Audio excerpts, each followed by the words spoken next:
Welcome everyone to this live broadcast of Manufacturing Talk Radio. I'm Tim Grady, and I'm sitting here with Lew Weiss, who is up at Cape Cod. So he's enjoying the weather up there as he gets set for our live broadcast. He's the founder of Manufacturing Talk Radio, so he gets to run off and enjoy a luxury location like Cape Cod and the lovely weather out there, although it could be a bit chilly this time of the year. Who goes to Cape Cod in December? I mean, best time to be there is mid-September to the end of October. Yeah, right. So we'll get his. He's muted. He must have got a discounted hotel rate or a discounted boat rental rate or something. Here you go. And we've got, as you can see, Tim Fiore from the Institute for Supply Management joining us. We've got his picture and graphic up there as well. Tim, thanks for being with us again for your manufacturing report on business. Yeah, you bet. Interesting month. I mean, 49. We underperformed. The consensus was 50. Early in the week, it was 50. It came down to 49.8 or something. 49. Okay. Is there really a serious difference between 49 and 50.1? I would argue that. So we're in definitely a softening cycle here that started 6 months ago, and it continues. But as I mentioned last month, I think we're now at the point where we're much closer to normal supply demand dynamics, which means the pandemic is pretty much behind us. We still got issues with China, no doubt, primarily as a customer of ours, not so much as a supplier of ours. We got issue with Europe, but that's not really pandemic driven. That's more energy driven because of Eastern Europe. But we're now it took us a while. I think we cleaned out all of our extra ordering, maybe not all of it, but a really good part of it. We got prices coming down second straight month. Steel prices now are at the historical level, which I never thought we'd even get to. We've got supplier deliveries faster again this month. They've been getting better for the last 5 months, and the comments support the fact that suppliers are generally no longer the issue anymore, whether it's delivering or whether it's transporting or whether it's them hiring people. So, and we had a slight expansion in production, which is absolutely positive. It means that there was demand there to consume and convert into sales. But most of that came from backlog, which that's one of the biggest stories of the month is backlog contracted at 40. So a big part of our panelists were consuming backlog rather than working on currently due orders. And that's a result of 6 months of slowing order receipts. It seems as though from our perspective, All Metals and Forge Group, which we normally trail right along with the ISM, but the last 2-3 months, we've been sort of going against the numbers. I don't know if it's just that we have a unique group of clients and industries that actually are still cooking with oil, so to speak. Yeah, well, I think you get a pretty strong base in the oil and gas area, and you do in the aerospace too, I think, which right. Obviously those are still doing well. Both of those industry sectors actually expanded in the month of November.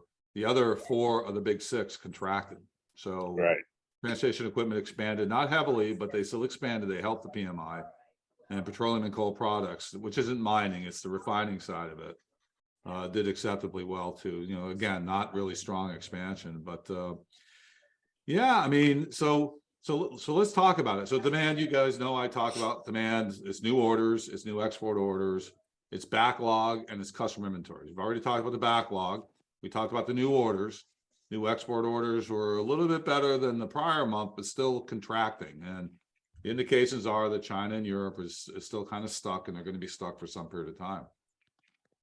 Interesting thing is customer inventories, and we'll talk about the entire supply chain, the greater supply chain later on. But the customer inventories for the first time in, I don't know, call it 30, 40 months, some huge number, is about right. And it's always been too low or way too low. And I really like the way too low because it says that, you got to keep building and shipping to your customer because they need it. Now, when you're about right, it could very well be in the next month or two, it's too high. And when it becomes too high, okay, they may take a little bit of it, but they start shoving back saying, I'm not going to take it. And we haven't had that environment in a long time. And I'm hoping that we won't. I'm hoping that the new order level, the over ordering has kind of worked itself out. We got prices that have come down. Lead times on manufacturing material came down about 9 to 10% in the month of November, which is good, on top of about 9% in the prior 3 months. So we're down about 20%. I don't know that we're exactly there, but we're closer to where normal lead time should be versus where they had been a year ago. So it's got to be, buyers and sellers got to be coming back to the table on relatively equal footing, saying, okay, how do we fill up the order book for 2023 so that I know what I'm going to work on. I know how many people I need to hire. I know how many people I need to retain, because there's another story in the month of November, and that is that it was the first indications of significant layoffs in trying to manage headcount. And, we can talk about that a little bit later too. So Tim, you often break this down for us into inputs, outputs, and I wonder if you could kind of walk us through the inputs, and then we'll walk through the outputs, and anything we've got to query on, jump in. All right, so let's finish up on the demand side. So demand, we're waiting for demand to come back. Buyers and sellers need to get back to the table. We're probably closer to near normal lead times than we have been in the last couple of years. We got prices coming down for a couple of straight months, especially commodity prices. High value added content is another story. We'll see how long that takes. So we're waiting for demand to come back.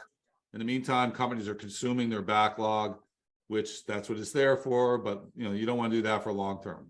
We all agree on that. So on the input side, I think I mentioned earlier, suppliers are delivering faster, prices are coming down, inventory, actually manufacturing inventory came in pretty low at about a 51. I mean, I would have expected it to be 53, 54. It should be a contributor to the PMI. It really wasn't much of a contributor. It actually, I think it came down from the prior month. So, the good thing is that with all the supply chain inventory, because of over ordering, our panelist companies didn't end up taking a whole ton of material that they really couldn't convert into sales. And that's actually a good thing, because it means that the panelist companies are going to be liquid. They're not stuck with a bunch of stuff that they can't use. All positive. The import side has been weak, but I think that's really a function of there's a lot of stuff on ground in country that is still being consumed by panelist companies. They don't really need a whole bunch of stuff coming in from overseas right now. All right, so that gets us to the output consumption side. Production came up. It was better this month by about 1.2 points than the prior month, which is good. Like I said, there was enough demand there to be able to do better than they did in October. Very positive. So the story is around employment again. And all roads lead to employment. We've been saying now for 2 or 3 months, we went from an 8-to-1 hire to fire ratio to a 2-to-1 hire to fire ratio. But in September and October, those of the 3 companies, the one that wasn't hiring was attriting down or freezing. So they saw warning signs on the horizon, primarily 2023, not 2022. If it was 2022, they would have laid off right away. So the way they decided to get to a lower headcount was, if I got 3 people quitting on me, I'm going to replace them with 2, or let's just put a hiring freeze in place right now. Probably meaning that you can replace people who quit, but don't expand. The month of November was different. We had 40% of the total fire comments were actually layoff comments. And in the month of October and September, it was near 0. Think low single digits. So now all of a sudden, companies are acting to reduce their headcount. Now, your first blush is that's not a good thing. We've all worked really hard to hire these people. We begged, borrowed, stolen, whatever we could do. Throw money at them, bonuses, don't leave. Usually the conversation didn't really look at how good are you at doing your job. Do you know how to do this? I don't care, just show up. And that's been the way of life for a couple of years now, right? So, and Sure know what has. happens. You get all these people in, you're now looking at, well, maybe I got more than I need. Well, I know I didn't really do a great job in making sure I hired the best. So these are good things. It's a self-cleaning moment.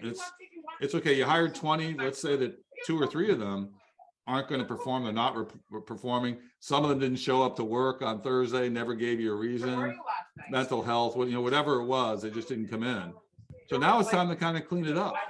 We've been sitting here in a mode where all the employees have had all the power. Hey, I'm just going to show up for 4 days. I know you want me for 5, but I'm only coming for 4. And you said, please, please, please. Well, that's all changing again. This is the way it kind of works. So, hey, if you want a job, you show up for 5 days. You understand what you got to do. I don't want you hanging around. I don't want you texting all day. I want you working. And so we're now into that mode where, with margins being compressed, with revenues, we're not able to push through price increases as easily as we were in the past. We had a lot of comments coming from panelists stating that they're actively going after price growth from their suppliers, and they're actually getting pushback from their customers about accepting additional prices, primarily around that commodity market, because steel was what, $1,600, almost $1,800 a ton a year and a half ago. It's now $650. So you have that inventory effect that impacts you, and it's got to come in, the inventory come out. But yeah, we're the whole thing. So we got buyer and seller power shifts that are bringing people back to the table to negotiate reasonable contracts for 2023. And you got employer-employee power shifts because the demand dynamic has changed. And I think it's all a natural thing. It's all very healthy and it's all good. And we're probably sitting here now in about a 3-month period of that happening. Well, that's interesting. Lou's got some background noise, so he may want to mute while he's Yeah, sorry about that. Yeah. Everyone plays with their dogs up here on Cape Cod. Well, I thought it might be a lobster bake or something. There you go. Too early in the morning. So Tim, where are things headed? I mean, we've been talking about recession forever. This looks like it's kind of cooling off in manufacturing, and as we know, manufacturing leads us into and leads us out of every recession we've ever had. Is this softening of deep concern, or are we less concerned? Well, it's not unexpected. We saw it coming. There were clear signs, 6-7 months ago that things were softening. They first showed up in our chemical products sector, which supports all the other 17 sectors. It's a foundation industry sector that it's 6-7 tiers down in the bill of material, so it showed up there first. 49 is not bad. We've had 6 manufacturing expansion cycles in 20 years, supporting 3 economic recessions of different degrees. Many of us remember the post 9/11 recession. It felt serious at the time. It was nowhere near as bad as the Great Recession, which was really concerning for pretty much everybody, with liquidity kind of disappearing and banks failing. That was a serious recession, almost called the Great Depression. They just put the R before the D. Okay, thank God it was just that. And then this recession that we had post-pandemic was really quick. It was only 3-4 months, and you knew it happened because everybody got laid off, everybody went home. It clearly was a recession, but it didn't last very long. This one here, I mean, there's no doubt we got to get a handle on inflation. Inflation defined as really wages. And I've been asked by several people about, do you think pricing is going to come back down? We had the whole inflation thing started with supply chain stress. So as supply chains de-stress, will inflation come down? And I think the answer to that is, in the commodity market, yeah, it absolutely will. I never thought it would come back to where we were, but you've seen it in oil. I mean, $50, $60 a barrel of oil. We saw that not that long ago. And you can go back 15 years, $50, $60 a barrel of oil. I mean, at one point that was really high, but okay, they tend to shift over time. But steel at 640 is pretty good. So commodity-driven markets will drive themselves based on the market demands, the fundamentals. And the only thing you can do is take out capacity to support pricing structures, or hope for demand to come back, which can elevate your pricing levels. Then you've got the products that have high commodity content, low labor content, generally low gross margin stuff, where let's say 60% material, 20% labor, the rest is overhead. They have the ability to come down too, flexing with the commodity market, because such a big piece of it is commodity. The issue is really around high value added content, where you have high gross margins, say, think 35, 45%, high R&D expenses, high labor expenses. Those things don't go away overnight. The only way those wages come down is through layoffs or freezes or furloughs or, all of those above. They don't just happen normally. So, I think this whole inflation, that's my analysis on this. There's three different types of cost here. And, the first one definitely is, we're actually there now. The second one will probably show up over the next 6 months because it takes time to work its way through inventory. The third one is much harder, and that's going to require, an unemployment level of probably 5.5%, 6%. And we're nowhere near that yet. Two points, which is a little bit off our conversation here. One is the pending or possible railroad strike. The 4 unions who are making a big stink out of the 10, and what kind of effect is that going to have? And I do know that there are special government laws that can prevent the railroad from actually going on strike. But people are people today, and they could say, well, the hell with that, we're going on strike.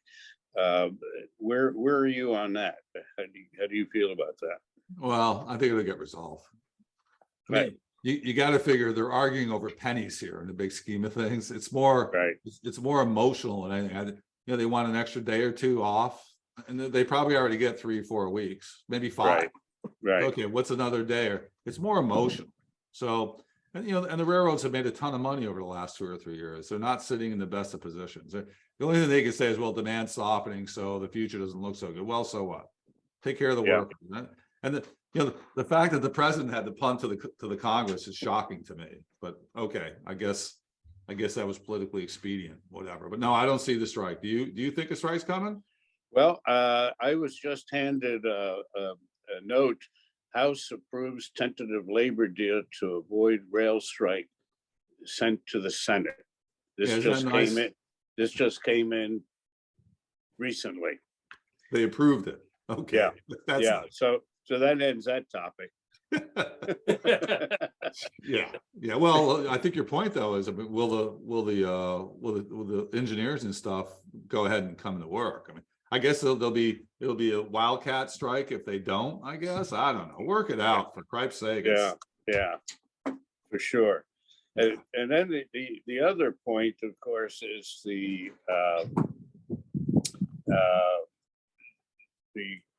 machine tool index, which again has gone up, which is an indicator for manufacturing down the road for 6 months. So if there is a recession or a minor one, it's going to be very short-lived. I would agree with that. I would agree. So, but I think the big indicator here is significant headcount reductions driving the unemployment rate up above 5%. And that, the only way you do that is by killing demand.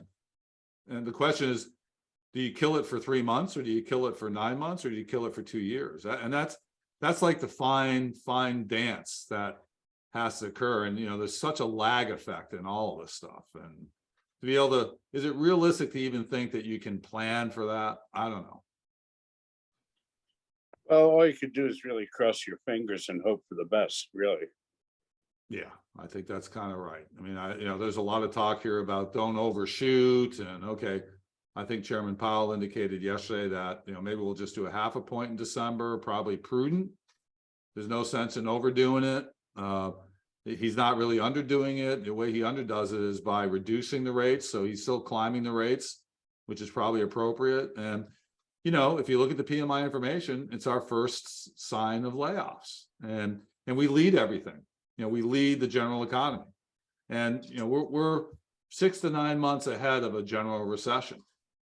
So here we are. We're contracting in December. Kind of indicates that May, June, you might see a recession. We're 8 months into an inverted yield curve. That's another 9 months to a year to a recession, which would kind of indicate Q2. The question is a recession going to be bad? At this point, I don't know why it would be. I mean, anytime you're laying off 5 or 8 million people, it's not good. But it's not like what we saw with the massive send everybody home at the pandemic, or what we saw with the Great Recession, when we didn't even know if the banking system would survive. So I don't see this as being in anywhere near in that same kind of category. And the only way that it would end up there is by an absolute overreaction on the Fed part, which would sock everything down so bad for so long that we'd have trouble climbing out. And I don't see, there's no signals that is happening at the Federal Reserve. And I'd also like to mention to our audience that when you listen to mainstream media later today, and they say the sky is falling, don't buy it. Yeah, I agree with you. I mean, I agree. I mean, just look, there's 10.4 million open jobs or something at the end of October, I think. It's still 2 to 1. It's down from 11.5. That's consistent with what we've been saying on the manufacturing side. So, but it's not 5. It's not 1 for 1. And there's another, and now there's questions about all those numbers. Are they really precision enough? We learned this during the pandemic. Things happen so quickly. Even with the monthly numbers that we collect in the prior 4 weeks, they weren't able to keep up. There was things happening in the last week that were so clearly different from the numbers that came in. We had to go through a couple of months here on the way down and the way up for it to be shown in our numbers. I mean, numbers are difficult, especially when you're collecting them from everywhere. Over a period of time, they absolutely make sense. In the PMI, that was the case. But I can remember back in, it was probably April, we were still sitting with a PMI in the high 40s or something when everybody was home. It's like, and the other thing was like the supplier delivery number was 60. Is, well, who cares what it is? Nobody wants anything. So who cares if it's 60? Tim, one of the things I'm interested in this particular report, and I encourage people to go to ismworld.org so they can really drill into it, is what are the sectors that are performing well, and in particular, how is automotive doing because of the chip shortage that's gone on since the pandemic? So chips are still coming up at the same rate of comments that they have been for the last 9 months, headline comments and supply chain comments. It hasn't gone away, but it's definitely gotten better. But the war is definitely not won. So, I follow the top 6 industry sectors. Point of information for you. We are sitting with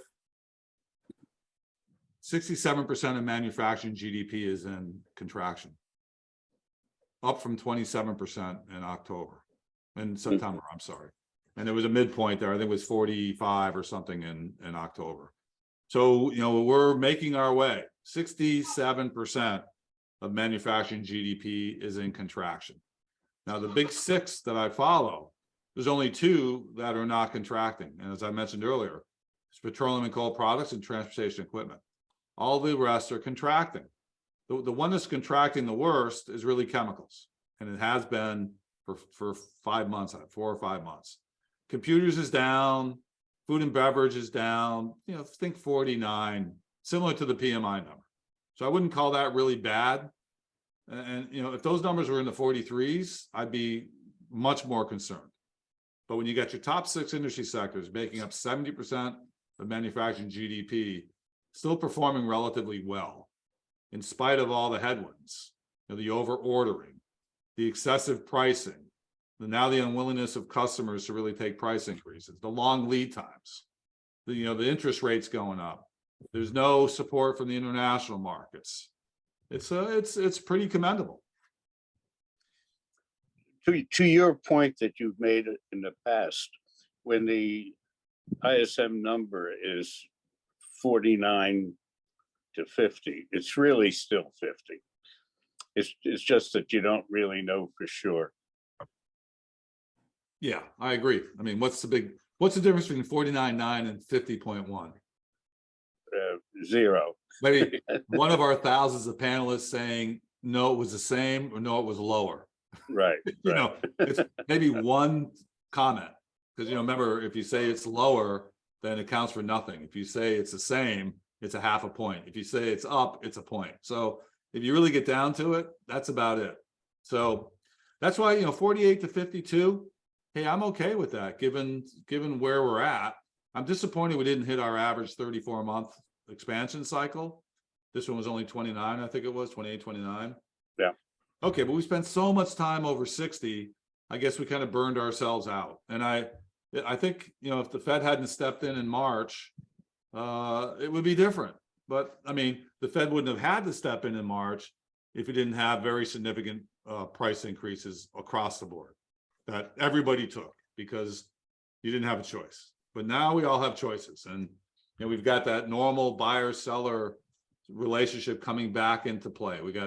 There's clear indications in the comments that sellers are coming back in with reduced lead times, more reasonable prices.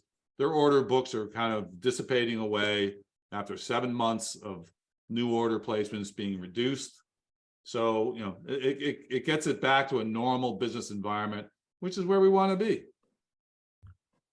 So Tim, as we wrap up this segment, I just want you to remind our audience when the semi-annual comes out. That's always a interesting conversation with you and Anthony Evans. Right. So it's the first of the month. I think we're releasing on the 7th or the 10th. It's in the next 2 weeks. Okay. And I'm really anxious to see the data because we're going to have all the supply managers tell us what they expect for prices in 23, what they think prices did in 22, what they expect for employment levels, margin, business comparison, the outlook, revenue growth for 2023, as well as what they think they actually did for 2022. We're going to be talking about CapEx investments, production capacity, all really good stuff. It's a very comprehensive forecast.